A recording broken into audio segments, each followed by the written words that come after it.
They called her a temptress created to distract a king. They said she controlled Louis XV with charm and softness.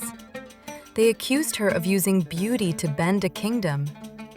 But the truth is that Jeanne Antoinette Poisson did not rise on beauty alone. She rose because she understood people with a precision that bordered on genius. Her story began far from the gold ceilings of Versailles. She was born into a modest Parisian family where dreams of royalty were nothing more than stories whispered at night. But when she was 9 years old, a fortune teller looked into her eyes and spoke a sentence that changed the entire direction of her life. She said the girl would someday rule the heart of a king. No one at the table laughed. Something in Jeanne's presence made the prediction feel possible. Her mother turned that prophecy into a mission. Jeanne learned languages, music, art, philosophy, and the unspoken rules of society. She was trained to move through elite circles with grace and intelligence. By the time she reached adulthood, she had become a woman who could stand in any room and draw the attention of every person present without raising her voice. When Louis XV saw her for the first time at a masked hunt, he did not know her name. He only knew that she looked back at him without fear. Most women in France bowed before the king. Jeanne met his gaze as if she had been born for it. Within weeks, she was living at Versailles, and the court had a new mistress to whisper about. But Pompadour was not like the women who came before her. She understood from the beginning that kingdoms are not ruled from the bedroom. They are ruled from the mind. The moment she entered the palace, she began studying everything: the rivalries, the alliances, the empty smiles, the dangerous secrets beneath the velvet gowns. She learned who feared losing influence and who pretended to support the king while working against him. She studied Louis as if he were a map. She saw his loneliness. She saw his exhaustion. She saw how much he longed for someone who did not want the crown, but wanted to understand the man who carried it.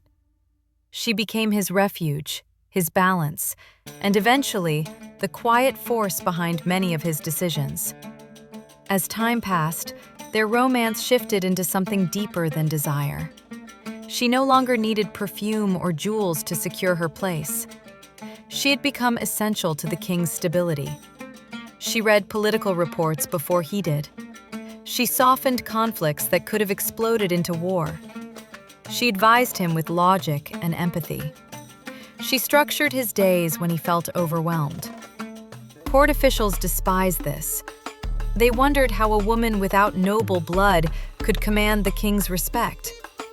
They printed pamphlets that mocked her and distributed cruel caricatures throughout Paris. They called her an upstart, a manipulator, a fraud.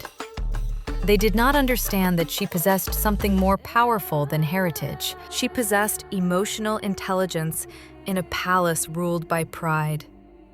Pompadour supported the arts, uplifted philosophers, encouraged scientific progress, and transformed French culture. She built theaters, she funded painters, she protected writers who would have been silenced. Under her influence, Versailles became not only a symbol of royalty, but a center of creativity.